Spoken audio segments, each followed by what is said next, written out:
Assalamualaikum warahmatullahi wabarakatuh. Saya Fazira Kuroto Aini dari Offering D22 akan menjelaskan tentang user profiling dan personalization.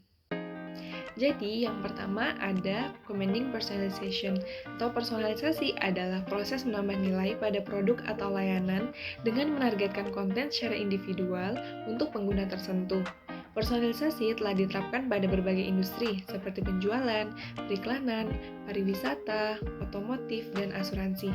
Personalisasi juga diterapkan pada pendidikan, di mana metodologi yang disesuaikan secara khusus untuk setiap pelajar dapat meningkatkan efektivitas pembelajaran.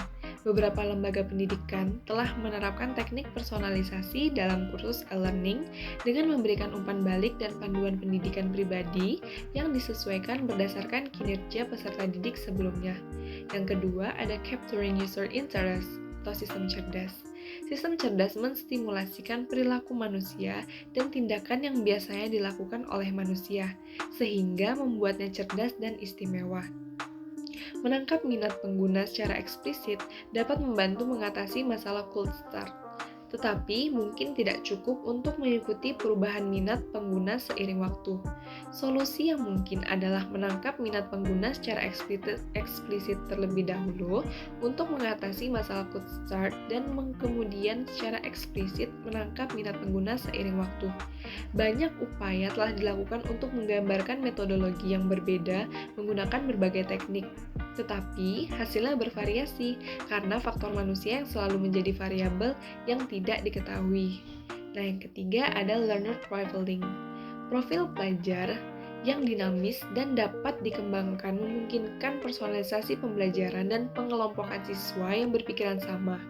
Profil pelajar mencakup artefak akademis, keterampilan, minat, preferensi, kelebihan dan kelemahan, kesulitan belajar, dan bidang khusus pembelajar yang memerlukan perhatian khusus. Profil pelajar juga dapat digunakan untuk memfasilitasi aspek sosial antara siswa dalam lingkungan e-learning.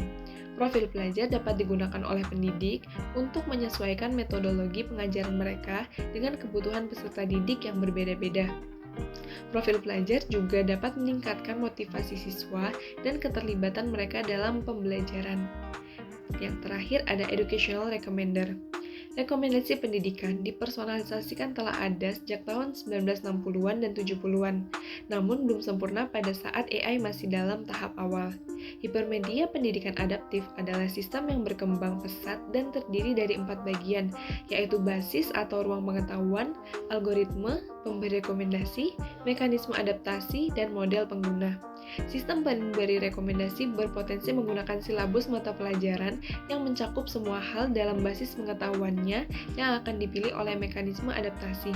Namun, beberapa struktur dalam konten masih perlu dipertahankan dan oleh karena itu, perlu diikuti suatu desain yang akan dikodekan dengan sistem mengikuti beberapa metodologi pedagogik yang ditetapkan oleh para akademisi. Nah, yang terakhir, conclusion atau kesimpulan. Bab ini membahas bagaimana AI dapat memainkan peran penting dalam evolusi e-learning dengan fokus pada personalisasi. Personalisasi memperhitungkan karakteristik manusia yang dapat dimanfaatkan untuk memberikan pengalaman e-learning yang lebih baik.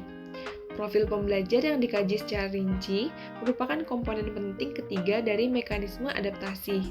Sistem pemberi rekomendasi berpotensi menggunakan silabus mata pelajaran yang mencakup semua hal dalam basis pengetahuannya yang akan dipilih oleh mekanisme adaptasi.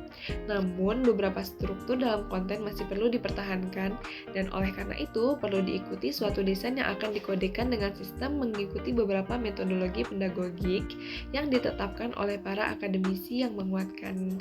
Sekian dari saya. Terima kasih. Wassalamualaikum warahmatullahi wabarakatuh.